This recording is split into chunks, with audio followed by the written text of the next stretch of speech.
mengalami pandemi. Bisa kebayang teman-teman Bapak Ibu semua, kita mungkin pada bete di rumah. Tapi dengan adanya media sosial ini, new media ini, maka mungkin kita agak terisi sedikit. Terus kita lihat di peringkat kedua ada Riris, Ricis official, ya, Ricis itu Ria Ricis ini pada bulan Maret 19,2 subscribernya. Pada awal Juli 21 naik menjadi 21,3 juta. Ini juga ada kenaikan cukup signifikan, ada 2 juta ini, lumayan. Terus kalau kita lihat Gen Halilintar juga sama, ada kenaikan dari bulan Maret 13,5 juta subscriber, pada awal Juli naik menjadi 16,5 juta. Ini cukup tinggi nih kenaikannya ya, sekitar 3 juta subscriber. Kemudian disusul oleh hampir sama ini angkanya mereka, yaitu oleh Trans Entertainment. Trans Entertainment ini pada bulan Maret dia mempunyai subscriber 12,4 juta. Pada bulan Juli menjadi 16,5 juta. Ini juga kenaikannya tinggi, 4 juta subscriber. Jadi Anda bisa bayangkan berapa uang mereka ini ya, dapat duitnya dari monetisasi dari YouTube mereka. Kemudian kalau kita lihat di sini Pinat, itu di bulan Maret subscriber mereka 9,8 juta, pada bulan Juli awal naik menjadi 11,1 juta subscriber. Yang menarik adalah Baim Paula yang ketika bulan Maret dia kalah sama sini Pinat, karena dia cukup naik ini ya. Kalau kita lihat dia pada bulan Maret dia 9,5 kalah dengan sini Pinat, tapi ketika di bulan awal Juli dia menjadi 14,9 juta subscriber. Jadi artinya memang selama masa pandemi ini orang lebih senang atau paling tidak memanfaatkan media sosial, new media untuk mengisi hari-hari mereka. Sayangnya adalah apa aja sih yang ada di konten era pandemi? Umumnya memang terkait dengan COVID-19 ya. Juga ada kegiatan bahasa PSBB di rumah aja, entah olahraga, entah masak, macam-macam. Ada juga cerita masa lalu. Ini terutama kalau kita lihat di Facebook ya. Jadi kita ada kecenderungan orang let post. Bahkan mereka bisa mencerita 30 tahun yang lalu lengkap dengan foto-fotonya. Karena memang juga mereka bingung juga bagaimana mengisi konten. Ya kan, karena mereka di rumah terus, ya mereka punya ide bongkar-bongkar album, ya kan, cerita lagi masa lalu mereka dibikin banyak. Lalu di Facebook itu bisa mereka muat panjang, karena memang disediakan oleh Facebook. Kemudian ada juga ceramah dan kajian agama, karena kemarin juga tuh cukup banyak, karena memang kebetulan juga ada bulan Ramadan ketika COVID. Setelah itu juga ada talk show, diskusi, dan bincang santai. Musik juga begitu, ada orang karena banyak artis yang nggak bisa manggung, mereka memanfaatkan YouTube sebagai sarana mereka untuk mengekspresikan diri dan juga buat mencari dana juga bisa gitu, berkaitan dengan nanti ke monetisasi. Kemudian juga ada bisnis, penggalangan dana dan secara langsung. Saya pikir karena ini waktunya udah cukup lama ya, saya sudahi dulu sampai sini karena nanti masih ada pembicara dua, mungkin nanti kita bisa buka di forum tanya jawab. Saya pikir gitu dulu Pak Moderator, saya kembali ke moderator Kang Budi Nugraha. Terima kasih. Baik, Mas Irmanto, terima kasih pemaparannya cukup aktual saya kira ya. Mudah-mudahan relevan dengan kondisi terkini dan teman-teman peserta bisa menyimak atau bisa memahami dengan kondisi yang apa yang disampaikan. Selanjutnya saya beri kesempatan dulu kepada narasumber yang kedua, Mas Romi Sahril, seorang wartawan senior. Beliau adalah redaktur senior di Harian Nasional Terbit, kemudian dosen di beberapa universitas. Beliau juga adalah penulis kolumnis. Dia akan berbagi pengalaman atau berbagi sekedar merefresh mungkin buat teman-teman, karena sebagian besar peserta adalah jurnalis, merefresh tentang apa sih yang dimaksud dengan new media dan dihubungannya dengan kondisi yang terkini. Silakan Mas Romi, waktu ya 15 menit mungkin bisa memberikan penjelasan atau highlight.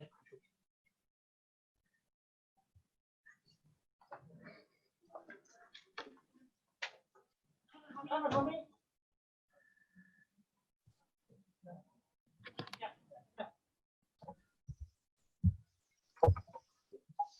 Assalamualaikum warahmatullahi wabarakatuh. Salam bahagia semuanya. Selamat siang dan sore. Terima kasih buat Mas Agus,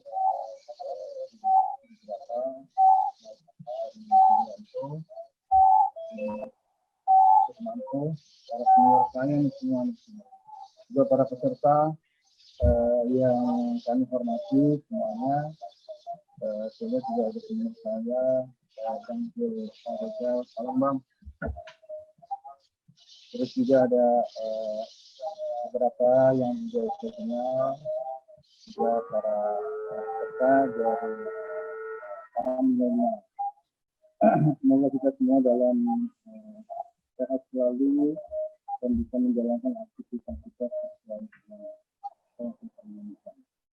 Sebelum saya masuk ke materi media di era milenial, tadi dipaparkan oleh saya sebagian kerja jurnalistik di era new normal. Nah, sebelum saya masuk itu saya ingin sedikit mengenai COVID ya. Yang COVID ini hingga detik ini belum kelar. Gitu. Karena apa? Karena itu yang kita lihat banyak tempat-tempat yang masih zona merah, ya, yang bersama yang positif masih bersama.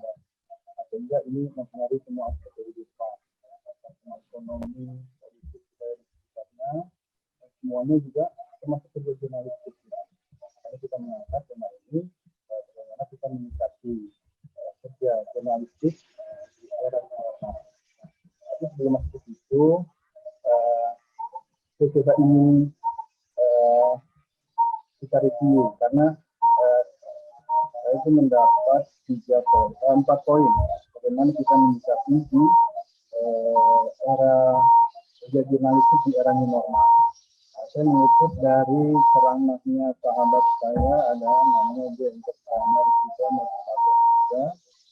dalam menyikapi pandemi saat ini. Sejak kita itu ada 4 poin. Ya. Yang pertama, bagaimana kita spiritual empowering atau spiritual training. Yang kedua adalah bagaimana kita physical distancing atau social distancing. Yang ketiga, bagaimana kita social connecting, bukan social distancing, tapi social connecting. Dan yang keempat adalah bagaimana kita digital employing. Nah, sebelum saya masuk ke situ, bahasan tersebut, saya coba kita refresh dulu ya, karena saya lihat pertama bukan hanya dari orang-orang yang logika, alias lewat 50 tahun, juga bukan dari logika, alias hilang 50 tahun, karena saya lihat juga banyak yang dari kaum milenial. Kita refresh sedikit bagaimana jurnalistik sebelum kita masuk era normal, karena kan kita seperti ada orde lama, orde baru, orde reformasi. Nah, sekarang masih pada orde era new normal. Nah, bagaimana kita menyikapi itu? Pertama sebelumnya kita flashback, karena kan banyak ini kaum milenial yang belum tahu kerja jurnalistik itu seperti apa sih? Apa sih yang dimaksud jurnalistik? Sehingga mereka tahunya kan sekarang udah mengenal yang canggih-canggih, ya. Itu kenal tablet, itu kenal yang modern, ya, Facebook, Instagram tadi dijelaskan, YouTube dan sebagainya. Nah, mereka tuh belum tahu kalau kita mau flashback ke belakang, ya. Jurnalistik di era 80-an, bagaimana para senior kita melakukan kerja jurnalistik, ya, dari mencari berita, mengolah berita, mengemas berita, sampai ditampilkan itu berita, sampai bisa dibaca orang banyak, dilihat orang banyak, dikemas sehingga bisa dinikmati. Nah, mereka itu belum tahu sekarang, belum tahu mengerti. Nah, sekarang tinggal buka handphone, mau berita, baca, langsung mau berita. Nah, saya ingin merefresh ke masalah ini. Jadi bagaimana orang-orang senior kita dulu, orang-orang tua kita, bagaimana cara itu dihadapkan pada mesin chip. Nah, apakah mereka tahu tuh yang namanya mesin chip?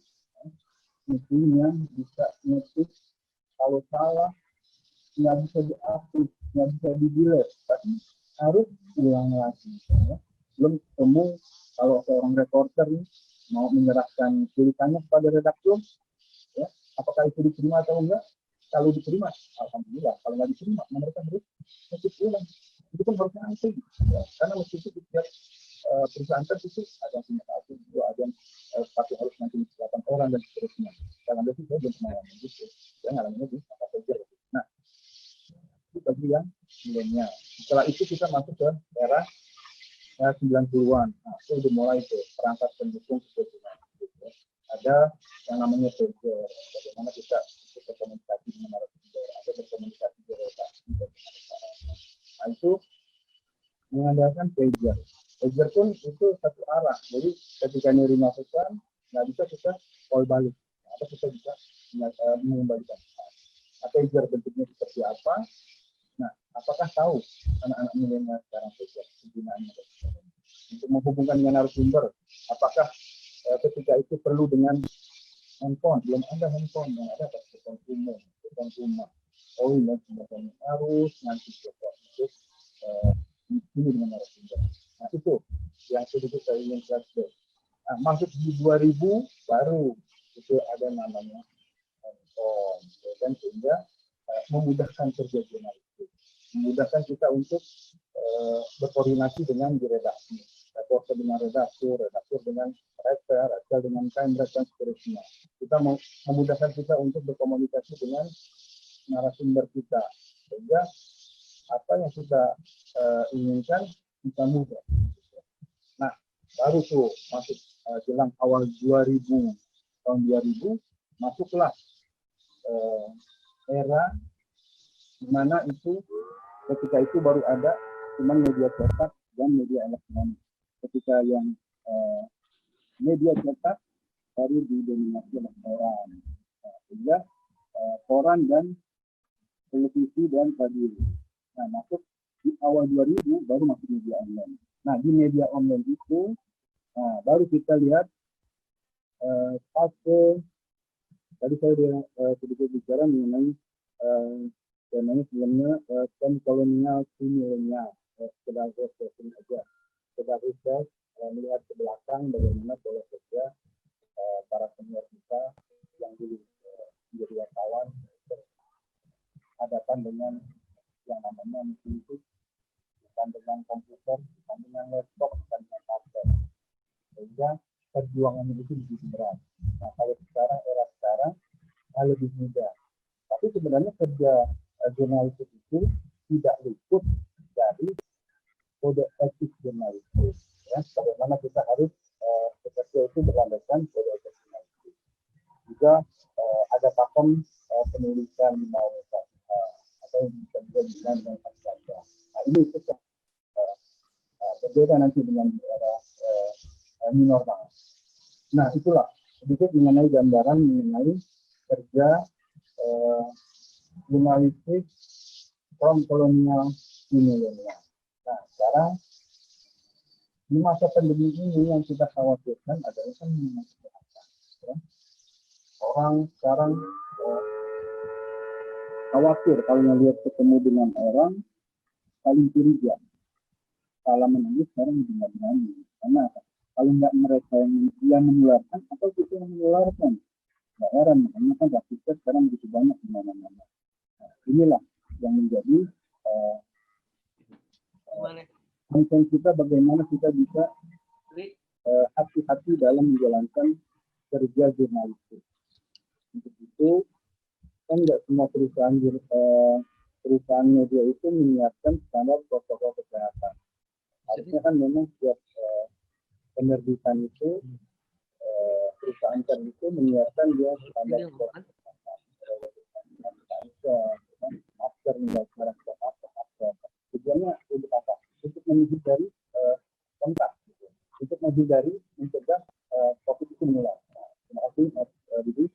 Nah, ini langsung masuk ke media online. Nah, media online sekarang kan sudah menjamur, mulai dari media online raksasa sampai media online biasa. Tahu nggak sih kita itu awal-awal media online itu bisa seperti sekarang menjamur itu mulainya dari mana? Nah, kalau kita berdasarkan data media online atau online journalism dikenal dengan jurnalisme online itu lahir sekitar tanggal 19 Januari 1998. Ya. Nah, saat itu Mark Webb membeberkan cerita perselingkuhan Presiden Amerika Serikat dengan Monica Lewinsky, atau sering disebut Monica Lewinsky. Tapi kita di sini nggak ngomongin gosipnya ya, ini soal data aja ya. Cikal bakal bagaimana media online itu menjamur di seluruh Indonesia, di seluruh dunia, atau juga akhirnya sampai ke kita. Sekali lagi bukan soal tersebutnya ya, tapi tentang awal mula kita pakai media online itu menyebabkan besar.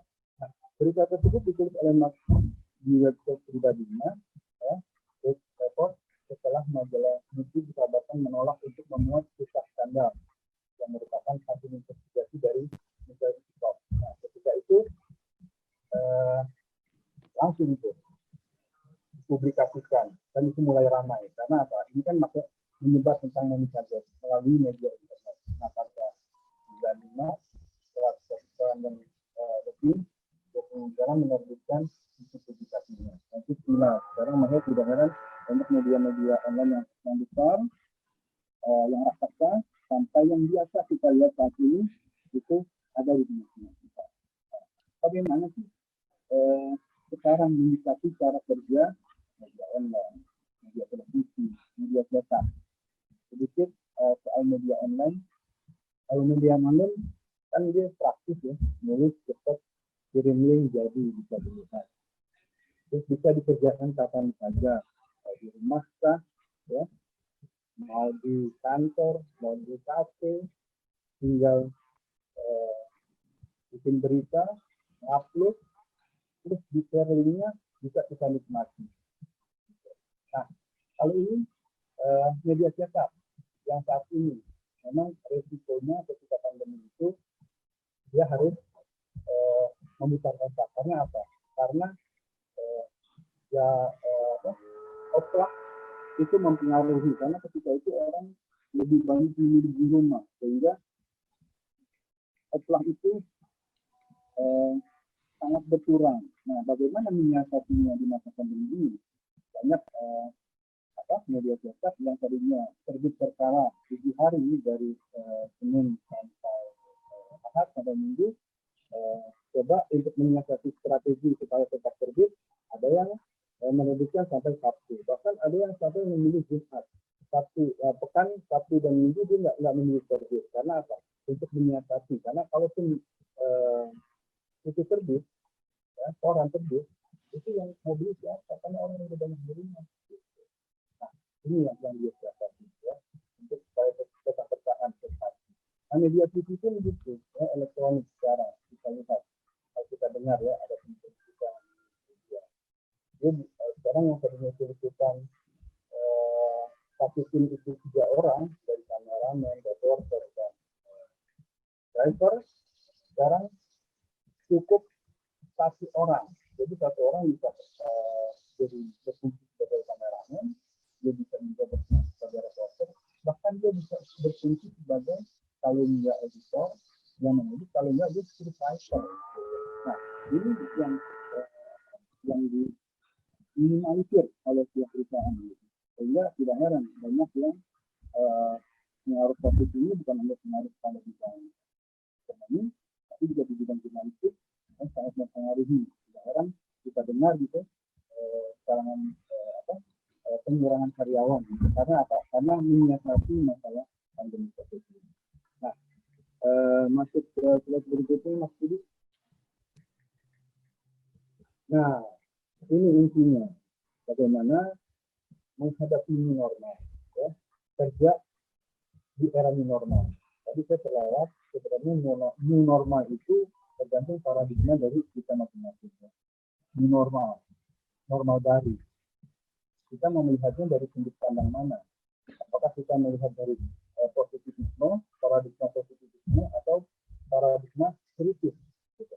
Kalau melihat paradigma positif, ya kita melihat new normal itu seperti new normal yang ada. Padahal kan sebenarnya kerja jurnalistik itu dari dulu jadi begitu aja. Tetap pada pakem 5W1H dalam diri. Dia tetap menghormati, melakukan kerja kode etik jurnalistik. Nah itu aja. Nah ketika masa pandemi ini apa? Tinggal masalah bagaimana peliputannya.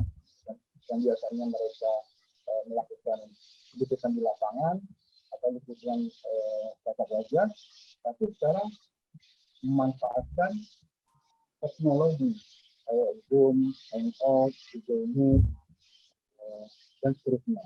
Nah, di era new normal ini, lagi-lagi itu tergantung kita menampaknya seperti apa ya new normal. Nah, tetap untuk kita itu mengandalkan protokol kesehatan. Ada 4 hal penting dalam kita kerja di era new normal ini. Yang pertama adalah spiritual training atau juga bisa disebut spiritual empowering. Bagaimana kita menguatkan spiritual kita. Yang pertama itu dulu. Bagaimana kita menguatkan spiritual kita. Ya, kita berdoa dalam sebelum kita bekerja, ya kita kan minta. Kenapa ini diperlukan? Karena dalam kita melakukan sesuatu pekerjaan, itu tidak bisa dari berdoa dan berusaha. Nah, ibaratnya di ini, kalau kita ilustrasikan, kenapa kita butuh perlindungan? Kalau kita berada di jalan raya, ya, ketika kita udah berhati-hati berkendaraan, ya, kita lampu merah, kita yang kuning tidak hati-hati itu kita jalan. Nah, kita udah standar lalu lintas yang kita lakukan. Tiba-tiba ada kendaraan lain yang ceroboh, ya, dia menerobos lampu merah, dia itu kurang kendali dan sebagainya, hingga akhirnya mengenakan orang lain. Nah, ini yang diperlukan oleh kita. Kita berdoa setiap saat, ya, bagi yang muslim, artinya tidak lepas dari waktu memohon. Gitu. Nah, bagi yang muslim, kita juga berdoa harus waktu memohon. Nah, ini yang dipentingkan. Yang pertama itu spiritual training atau empowering. Ya. Nah, itu yang diterapkan oleh jurnalis yang tempat saya bekerja saat ini. Yang kedua, masjid mohon juga physical distancing atau masjid distancing. Ya. Nah, kalau kita physical distancing, seandainya fisik kita tidak bisa dijaga, dan minimal muka kita yang dijaga. Karena apa? Karena sekarang yang terjadi jumlah daripada yang kena COVID, yang positif yang sudah sembuh alhamdulillah terus bertambah. Nah, yang naik, yang kena pun cukup naik. Karena kita lihat satu sisi kita berusaha untuk mencegah COVID, tapi di sisi lain orang masih banyak berumur nanti dan sebagainya. Sehingga kita perlu atau kalau kita tidak menjaga badan kita, minimal buka kita, makanya juga pakai masker. Nah, itu juga yang harus dilakukan oleh standar perusahaan pers. Nah, itu juga yang harus dilakukan itu juga yang harus dilakukan oleh standar perusahaan pers. Nah, itu setiap media harus menyiapkan atau bisa bilang harus ada hand sanitizer, masker, dan sebagainya yang untuk melindungi. Nah, yang ketiga, social connecting, ya. Bukan social distancing, mana kita jaga jarak. Nah, itu kita social connecting. Social connecting itu kita berhubungan dengan satu sama lain. Kalau di redaksi, ya, reporter berkoordinasi dengan redaktur, berkomunikasi dengan rektor, dengan pemret, terusnya bagian sirkulasi juga pun harus kita sosial connecting. Dengan narasumber kita harus sosial connecting. Yang biasa narasumber kita, yang biasa kita tetap kita, biasa tetap kita. Bagaimana menyiasatinya? Ya, kita bisa ada kita ada peraturan dan sebagainya. Nah, ini sosial connecting harus kita harus jaga, terutama dalam menghadapi narasumber, karena narasumber jadi bahan utama buat kita bagaimana kita mengikuti statement dari awal dulu ya. Cepat Mas Budi, kemudian banyak banget. terakhir ya. Nah, digital applying, nah, jadi itu memanfaatkan aplikasi kita. Sekarang ini kita tidak perlu lagi membayar tempat tes, kita di hotel, di seminar. Nah, cukup dengan digital employee ini memanfaatkan aplikasi. Ini aplikasi Zoom juga bisa manfaatkan. Nah, dengan ini kita bisa menjangkau bukan hanya di Jakarta, bukan hanya di Depok, bukan hanya di Bogor, Bekasi, tapi kita juga menjangkau ada yang Palembang dari sini. Bahkan sebenarnya ada yang dari luar negeri, sehingga bisa melihat negeri ini. atau orang dari Jepang, gitu kan, minimal. Nah ini kita memanfaatkan digital library. Beda dengan masa ketika era kolonial disebutkan, ya, kata itu sangat berat tantangan. Tapi sekarang udah beda. Kalau kita mau ngobrol, kita bisa dengan narasumber. Sekarang udah banyak menggelar Zoom, ya kan, virtual seminar, dan ada menggelar itu. Nah inilah yang kami dapat kita untuk kerja era jurnalistik di masa era normal ini. Demikian Mas Budi. Misalnya, takutnya kalau kelemahan mati ini, ada gangguan lagi. Baik, terima kasih Mas Romi atas pemaparannya. Ya, walaupun mungkin gangguan ini cuaca atau apa, koneksinya agak lemah, suaranya nggak terlalu keras, tapi mudah-mudahan sebagian bisa menangkap inti pembicaraan dari apa yang disampaikan oleh Mas Romi. Selanjutnya kita buka sesi tanya jawab saja. Ini sudah banyak sekali pertanyaan-pertanyaan dari rekan-rekan peserta. Sebentar saya baca satu persatu saja dulu mungkin. Dari, waduh banyak sekali ini pertanyaannya. Bentar.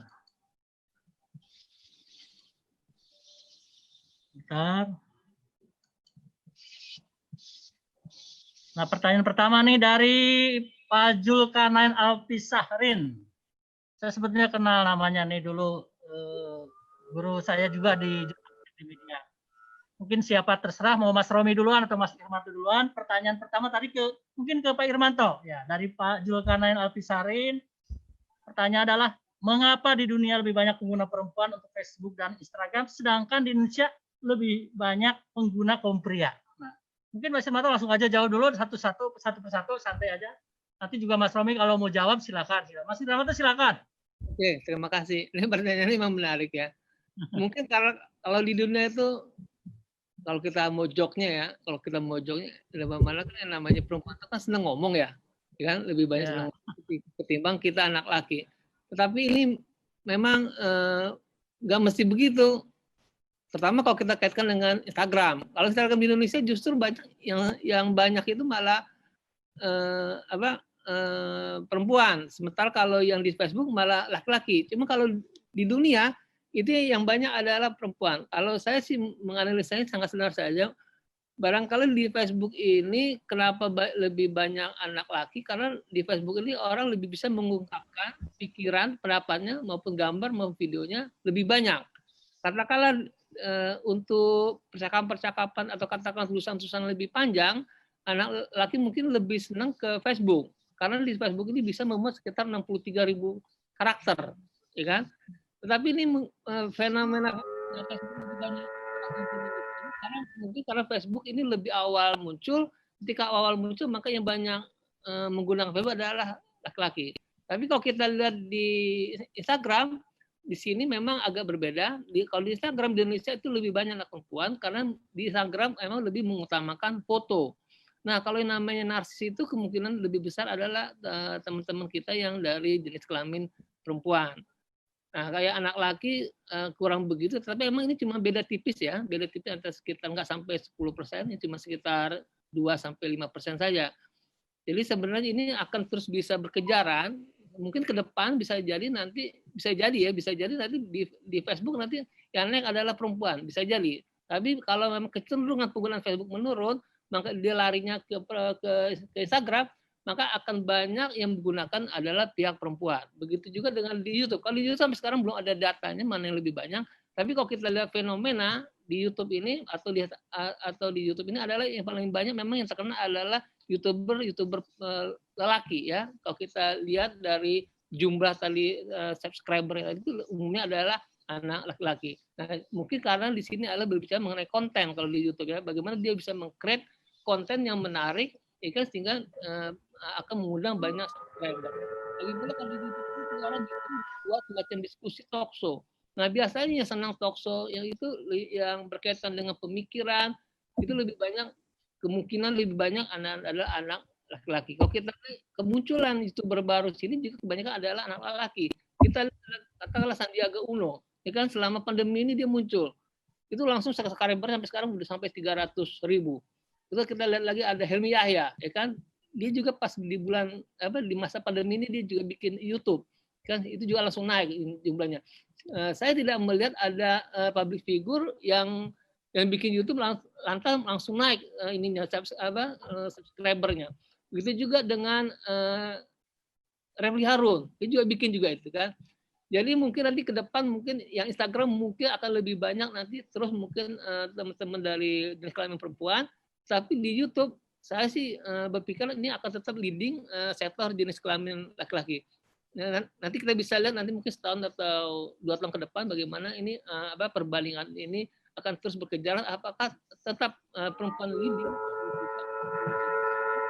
karena laki yang leading. Kita masih bisa lihat ke depannya nanti. Saya pikir itu buat sementara ini jawaban yang cukup menarik. Pertanyaannya kenapa banyak perempuan dan laki dalam media sosial. Terima kasih, begitu Pak Moderator.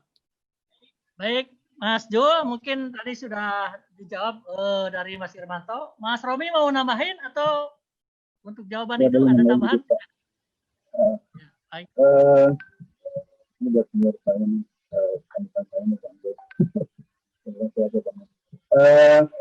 kita menambah ini populasi jumlah wanita kan di dunia juga memang lebih banyak.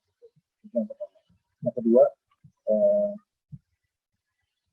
kalau di luar negeri itu yang misalkan bukan didominasi wanita, karena wanita lebih banyak yang bekerja, sehingga mereka kerja sambil kerja. Kalau di Indonesia sebaliknya yang kerja bapak-bapaknya, jadi bapak-bapaknya ya otomatis untuk menggerakkan jaringan itu orang lebih sibuk dengan pekerjaannya. Itu aja sih Bang Buduk. Baik, Kak Romi, itu pertanyaan untuk udah Jul ya. Sementara nanti mungkin kalau ada tambahan nanti kita diskusi lagi. Pertanyaan kedua selanjutnya ke Mas Edi Swerli dari bibdo.com. Mas Edi menanyakan ke Mas Romi dan Pak Irmanto bahwa di era sekarang media sosial dan aneka media di dunia maya adalah keniscayaan. Kita tidak bisa mengelak mau tamu akan bersentuhan dengan media terbarukan ini. Pertanyaannya baik untuk Mas Irmanto dan bagaimana kiat untuk memanfaatkan media sosial ini? Instagram, Facebook, itu luas-luasnya. Kedua, bagaimana caranya mengoptimalkan media sosial untuk promosi bagi media online yang kita punya agar lebih powerful dan lebih banyak dijangkau oleh publik. Silakan mau Mas Irmanto dulu atau mau Kang Romi dulu, silakan. Oke, boleh. Kang Irmanto dulu ya, Kang Romi sebentar ya. Oke, mungkin kita pernah mengenal istilah content is the king ya. Artinya di sini kalau kita ingin banyak follower atau subscriber, maka kita harus perhatikan bagaimana konten yang kita garap. Kan? Mungkin di sini ada semacam katakanlah spesialisasi. Memang ada YouTube yang khusus makanan aja, ada yang khusus yang makanan saja, atau ada juga yang semacam reality show, ya kan? Atau ada juga semacam agama terus. Kita bisa lihat lah Ustadz Abu Somad itu kan pasti isinya agama terus, tapi subscribernya sampai sekarang hampir 1 juta di YouTube, ya kan? Dia khusus sama agama terus, jadi dia tidak campur-campur. Beda dengan artis, katakanlah sekarang kalau kita lihat Raffi Ahmad, itu dia lebih banyak ke reality show, ya kan? Dia bisa meng-create konten sehingga orang perang gitu ya, macam perang, sehingga dia emang subscriber lebih banyak. Tapi kalau kita ingin spesialisasi, saya pikir kita harus emang bikin spesialisasi. Katakanlah Refli Harun itu dia hanya bicara diskusi atau mengenai hal-hal bersifat kenegaraan politik. Dia membahas itu terus saja, ya kan? Sehingga dia kalau orang pengen tahu bagaimana mengenai strategi politik, bagaimana analisa politik, bagaimana mengenai hukum tata negara, maka orang langsung berpikiran Refli Harun. Ya kan? Sampai hari ini mungkin udah hampir 300.000 juga subscriber. Padahal dia baru bikin pas bulan pandemi ini. Jadi mungkin konten itu yang mesti kita perhatikan. Di samping konten juga kita harus bisa namanya istilahnya kedua itu adalah kemasan, packaging, ya kan? Konten kalau tidak ada packaging nggak menarik, kalau juga nggak bakal melihat. Jadi sebenarnya packaging itu, kemasan itu adalah ratunya juga, ya kan? Kalau konten adalah raja, maka packagingnya adalah ratunya. Nah, 2 hal ini yang mesti kita perhatikan ketika kita ingin menarik subscriber ataupun follower, ya kan? Itu yang mesti kita perhatikan. Kalau kita memang, kalau Dan juga harus dicermati, jangan kita mengambil karya orang lain. Katakanlah kita bisa melihat tuh ada cuplikan-cuplikan dari wawancara, katakanlah dengan UAS, terus kita ambil, terus kita masukkan ke YouTube, itu sebaiknya jangan. Ya kan? Karena nanti lama-lama orang akan meninggalkan media sosial kita. Jadi kita kalau bisa memang harus yang karya kita sendiri, yang original. Sehingga ini yang membuat orang ingin selalu hadir ke media sosial kita. Yang enaknya itu adalah bahwa kita memang kalau begitu kita harus aktif terus.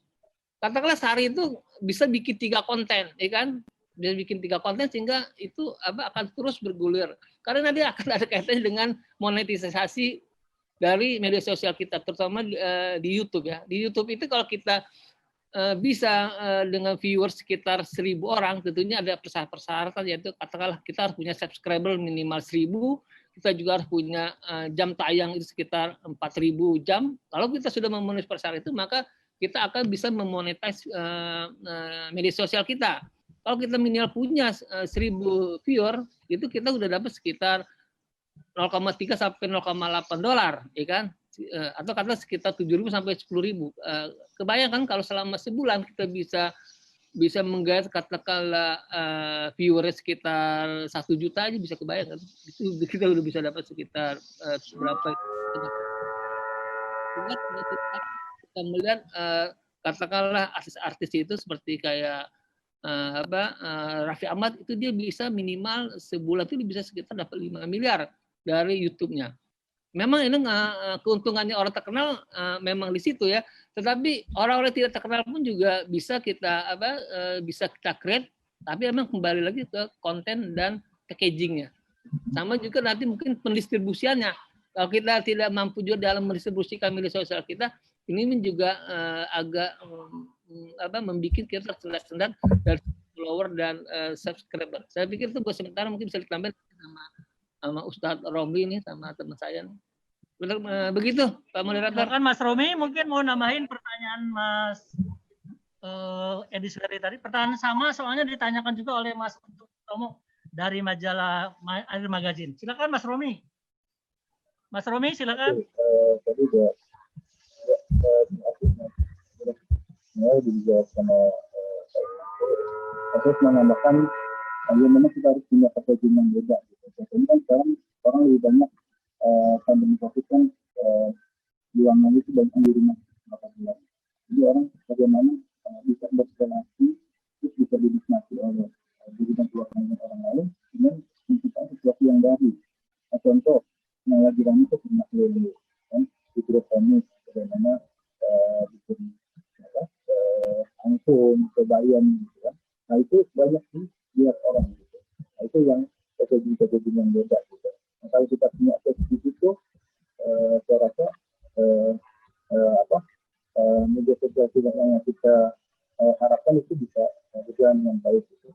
Juga jangan lupa influencer gitu. Influencer kan ini juga gitu. Tapi kita lihat ya kalau lihat dan kita tidak sempurna. Nah, itu aja nanti tambah. Baik, terima kasih Mas Romi, Mas Irmanto. Selanjutnya ke pertanyaan selanjutnya, Mas Trisno dari Medan, dari Analisa Medan. Ini pertanyaan ditujukan ke Mas Irmanto. Pertanyaan pertama, saat PSBB, orang banyak melakukan aktivitas melalui medsos seperti Instagram, FB, dan lainnya. Bagaimana ke depan jika kondisi normal? Apakah aktivitas medsos akan masih sangat tinggi? Pertanyaan kedua adalah penggunaan medsos yang sangat tinggi saat PSBB. Apakah itu bisa membuat pendapatan dari FB meningkat atau yang lain atau informasi lain gitu dari FB, dari Instagram? Karena tingginya penggunaan medsos itu. Pengaruhnya mungkin maksudnya untuk FB, untuk Instagram. Ini pertanyaan Mas Trisno diajukan ke Mas Irmanto. Silakan Mas Irmanto. Oke, terima kasih. Bagaimana setelah pandemi? Apakah orang masih bermedia sosial? Sudah pasti akan tetap bermedia sosial. Cuma mungkin frekuensinya, ya kan? Frekuensinya mungkin berkurang karena orang sudah mulai lagi sibuk dengan pekerjaannya, sudah kembali ke rutinitasnya. Tetapi tidak menghilangkan kegiatan bermedia sosialnya. Apakah dia akan ada peningkatan yang cukup tinggi nanti, katakanlah pada rentang waktu yang sama di tahun 2021, kalau di bulan Februari sampai bulan Juni nanti akan ada kenaikan yang cukup signifikan kalau dibandingkan tahun 2020, saya yakin kayaknya tidak ada kenaikan signifikan kalau memang sudah menjadi normal kembali ya. Jadi nanti akan turun, itu artinya tidak ada penaikan jumlah pengguna Facebook maupun Instagram ataupun subscriber di YouTube. Pertanyaan keduanya adalah bagaimana, apakah ada pendapatan? Saya masih kurang, mungkin ini pendapatan pihak FB atau pihak Instagram atau gimana. Tapi kalau saya baca, kalau saya boleh katakan, kalau di FB sama Instagram ini, kalau berkaitan dengan pendapatan kita, diri kita sendiri umpamanya, kalau di FB ini dia beda dengan YouTube kan, karena kalau di YouTube itu kita bisa dimonetize, tapi kalau di Instagram memang bisa, tetapi itu sifatnya personal atau kalau menjadi endorse, ya kan. Tapi kalau kita lihat sekilas, selama pandemi ini memang banyak konten-konten yang berkaitan dengan produk, ya kan. Baik itu yang dia menyemplung ke figur tertentu. Katakanlah kita tahu ada komika itu apa bintang apa Darmawan yang kemarin ini sempat ramai. Itu dia kalau kita lihat YouTube-nya, dia sudah bisa memonetize Instagram dia secara pribadi, ya. Artinya dia tidak dengan pihak perusahaan, dengan produk-produk. Ya kan? Apalagi dia ketika terjadi peristiwa yang dia sempat diancam itu, katakanlah ada kutip diancam itu, dia terjadi kenaikan follower dari sekitar 2 juta naik menjadi hampir 4 juta. Ya kan? Jadi kalau kita lihat dari sana, maka tentu harga iklan tanda kutip yang bekerja sama dengan perusahaan atau dia menjadi endorse itu pasti juga naik. Jadi kalau selama pandemi ini saya yakin ada hal tertentu yang harganya bisa naik karena pihak perusahaan juga yakin bahwa orang beralih ke media sosial untuk melihat konten-konten itu. Karena TV mungkin sebagian orang sudah mulai berpindah ke media sosial, sehingga nanti ada figur-figur tertentu emang yang bisa menjadi endorse-nya. Katakanlah Sandiaga Uno atau katakanlah RK, tapi itu bisa juga menjadi endorse. Tapi kebanyakan kalau kita lihat itu artis. Ini juga menjadi endorse dari produk-produk tertentu. Nah ini kalau saya lihat karena ada kenaikan jumlah follower, maka saya pikir itu. Baik, terima kasih Mas Irmanto. Selanjutnya ini pertanyaan untuk Mas Romi dari Arapik. Mbak atau Mas, tapi menurut Mas Romi, siasat apa saja yang harus dilakukan oleh para wartawan, oleh jurnalis di saat pandemi ini sehingga hasil liputannya tetap akurat. Itu maksudnya. Mas Romi, silakan Mas Romi. Pertanyaannya adalah bagaimana atau taktik atau siasat apa yang harus dilakukan oleh para wartawan saat pandemi sehingga hasil liputannya akurat. Silakan Mas Romi. Terima kasih. Pak Rafiq, terima kasih pertanyaannya. Strategi yang dilakukan wartawan ketika masa pandemi biar tidak ada. Yang dua kan kita punya kode jurnalistik ya, di mana kita harus tetap menjaga hubungan dengan narasumber. Karena setiap wartawan itu kan biasanya beda-beda ya, ada yang di hiburan, ada yang di politik, ada yang di kriminal, ada yang di bisnis, ada yang di olahraga. Masing-masing kan punya narasumber yang di olahraga yang berkaitan kira-kira untuk instansi sepak bola kita punya narasumber. Kita dengan hiburan bisa menjalin hubungan baru dengan bukan hanya sekedar positif bisa supaya mengalihkan pembaca atau pendengarnya, tapi juga dia harus punya relasi dengan baik, networking. Jadi bukan sekedar mencari musuh, kan? Kalau hiburan kan soalnya ada yang bagus nih, aktif yang bagus, tapi dia bisa menjaga eksistensi aktifnya. Gitu. Nah ini makanya strategi ini yang harus dilakukan. Jadi tetap harus diaktif. Dari saya ini memang saya nggak mau di ini dipublikasikan ini off the record saja antara mas dengan saya. Kita menjaga ini salah satunya. Saya berita kita juga nggak ada, tapi juga hubungan baik kita dengan narasumber tetap terjaga. Karena setelah kita kerja sebagai jurnalis, kita kerja sebagai seorang wartawan, di luar pekerjaan kita tetap harus menjaga hubungan dengan narasumber. Itu sih Mas Budi. Baik Mas Romi, dan pertanyaan selanjutnya dari Mas Johari, Global News. New media tak jarang membuat informasi yang berlebihan atau hipertekstual, bagaimana menyikapinya?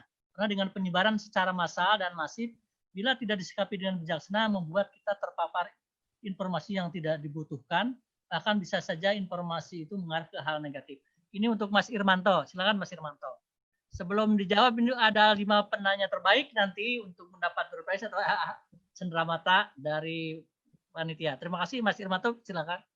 Ya, memang konten-konten di media sosial kita emang tidak semuanya bernilai positif dan tidak semuanya hal yang benar, kan? Kadang-kadang memang dia digunakan, bahkan sengaja dibuat untuk katakanlah tanda kutip untuk menghantam ataupun mengkritik atau untuk menyebarkan hoax, ya kan? Nah di sini kita memang harus cermat, kita harus cek and recheck apakah benar konten-konten tersebut. Nah kebetulan dari Kominfo sudah membuat bagaimana menangkal hoax, ya kan? Dan juga di media-media online juga ada semacam rubrik hoax gitu. Jadi kalau kita agak ragu,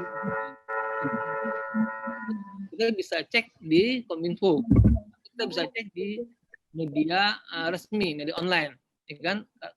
Jadi kitanya sendiri harus selektif dan kita juga tidak gegabah katakanlah mentah-mentah menelan informasi itu. Apakah ini negatif? Ya sangat negatif ya, apalagi kalau itu digunakan untuk katakanlah untuk memperburuk citra seseorang, ya kan? Itu hanya digunakan untuk memperburuk citra seseorang, bahkan untuk menjatuhkan seseorang. Tapi di lain pihak dia juga bisa digunakan untuk mengangkat citra positif orang ataupun lembaga. Tinggal tergantung kita melihatnya. Tetapi bagi sebagai pengguna Instagram atau katakanlah sebagai YouTuber, mereka udah nggak penting lagi apakah mereka itu lover, apakah itu haters, ya kan? Itu udah nggak penting karena yang penting berapa jumlah subscribernya. Mau banyak hatersnya, lebih banyak hatersnya daripada lovernya, bagi pengguna Instagram maupun YouTube itu tidak menjadi masalah karena yang nanti dilihat adalah mereka bisa memonetize tersebut. Nah, jadi sebenarnya kalau penggunaan ada orang tertentu yang katakanlah dia menjadi follower seseorang untuk menghantam seseorang, itu sebenarnya untuk si orang tersebut tidak menjadi soal sebenarnya, ya kan? Karena ada orang tertentu walaupun haternya mau tiap kali menghater dia juga tidak menjadi masalah, bahkan mereka juga anggap ini biasa-biasa saja gitu. Belakangan kita malah melihat kalau kita lihat postingan siapa sih yang banyak hatersnya itu, katakanlah Tengku Zulkarnain, ya kan? Itu kan juga banyak tuh hatersnya. Katakanlah UAS juga banyak gitu kan. Juga kadang-kadang juga banyak kalau kita lihat di RK, ya kan? Tapi itu tidak menjadi soal bagi mereka karena mereka lihat ini kan udah zamannya demokrasi kan. Jadi kita santai-santai saja menghadapinya. Tidak masalah, cuma kitanya saja ketika ada postingan. Nah, beda dengan kalau ada postingan di Facebook di halaman Facebook seseorang atau laman Instagram maupun YouTube, nah kitanya mesti harus kritis. Jadi memang kita harus lebih bijak menggunakannya, juga melihat konten tersebut apakah benar atau tidak benar. Tapi di lain pihak bagi YouTuber, bagi yang memiliki akun Instagram, mereka tidak masalah karena itu nanti juga yang penting jumlah follower mereka banyak dan jumlah subscriber mereka banyak. Saya pikir gitu. Terima kasih. Begitu Kang Budi. Selanjutnya masih untuk Pak Irmanto ada pertanyaan. Sebetulnya berapa jam tuh lamanya orang Facebook atau Instagram tuh rata-rata? Nah, tadi katanya ini pertanyaannya adalah belum dijelaskan oleh Pak.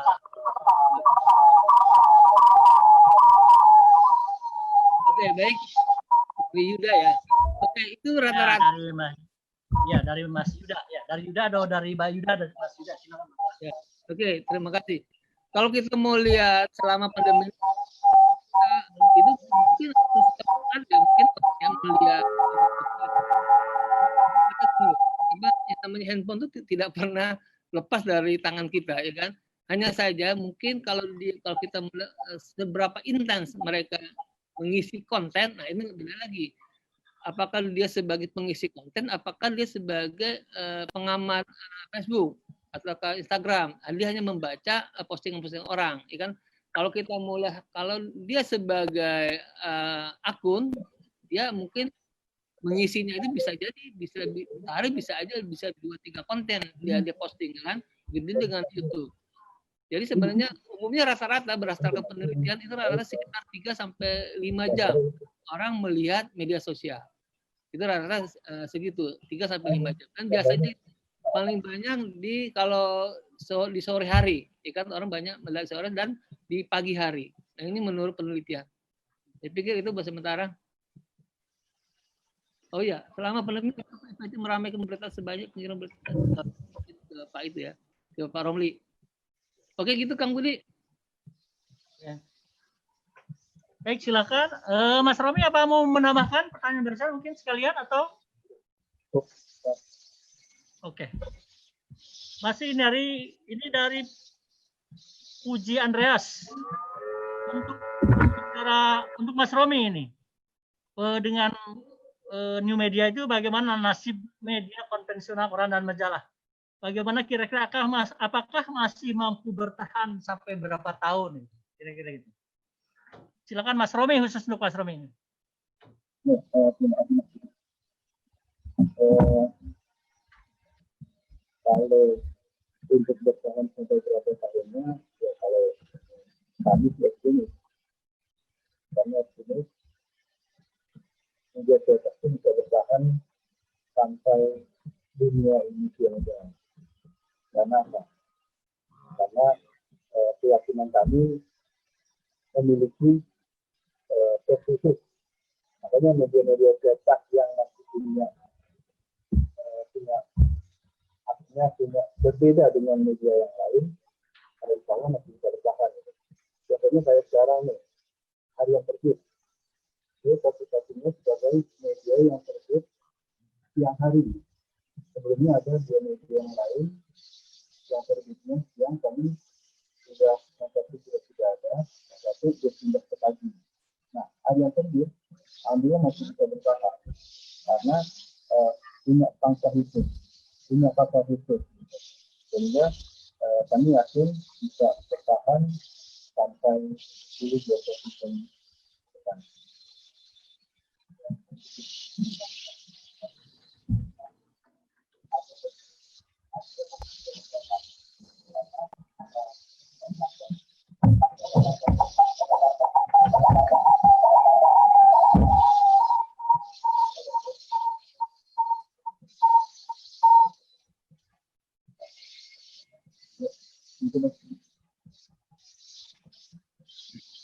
Ini.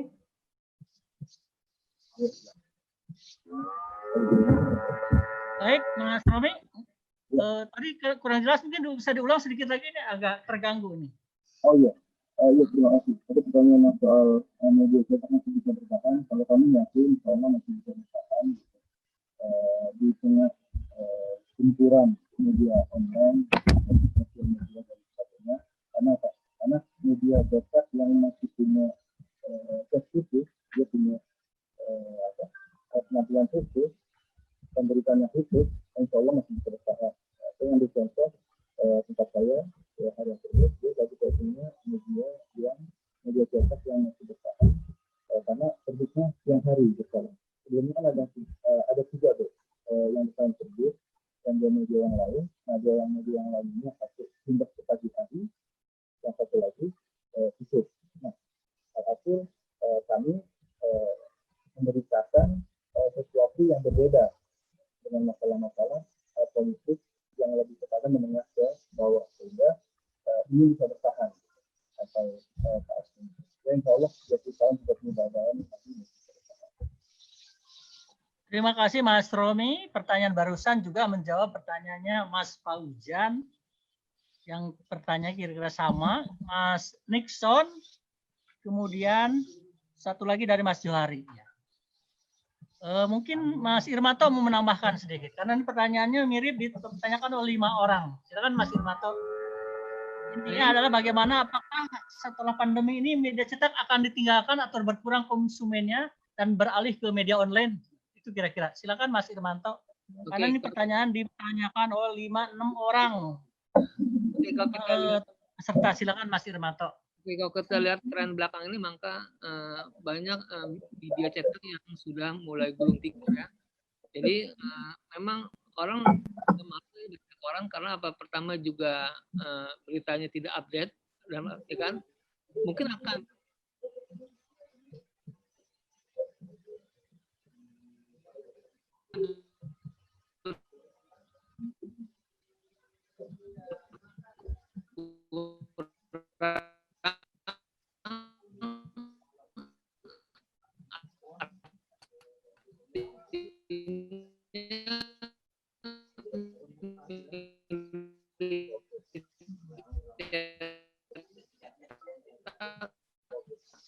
akan jumlahnya akan berkurang nanti, berkurang jumlahnya, tapi tidak akan mati sama sekali, ya kan, tidak akan mati sama, tapi akan berkurang jumlahnya, dan juga dari segi perusahaan itu juga akan mengurangi oplahnya, ya kan, akan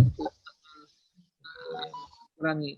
Jadi memang istilahnya apa ya, ya siap-siaplah media cetak mengakhiri masa kejayaannya kalau saya lihat, karena memang orang sudah larinya semuanya ke media online, tapi tidak akan mati sama sekali. Dari segi jumlah mungkin akan berkurang. Saya pikir itu tambahannya.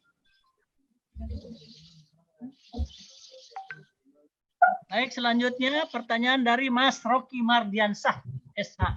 Untuk Mas Irmanto, bagaimana pengaruh new media terhadap kinerja wartawan? Bagaimana legalitas isi dari liputan new media tersebut untuk dipertanggungjawabkan secara hukum? Apakah kinerja wartawan pada new media tersebut dapat dilindungi Undang-Undang Pers? Silakan Mas Irmanto. Silakan mana new media sosial, mana new media yang disebut dengan media online. Kalau kita bicara media sosial, maka dia bukan produk pers, ya kan? Karena dia bukan produk pers, maka dia tidak bisa dikenakan ataupun dalam kode etik yang dikaitan dengan pers. Katakanlah undang-undang pers, katakanlah kode etik, tidak bisa. Lantas bagaimana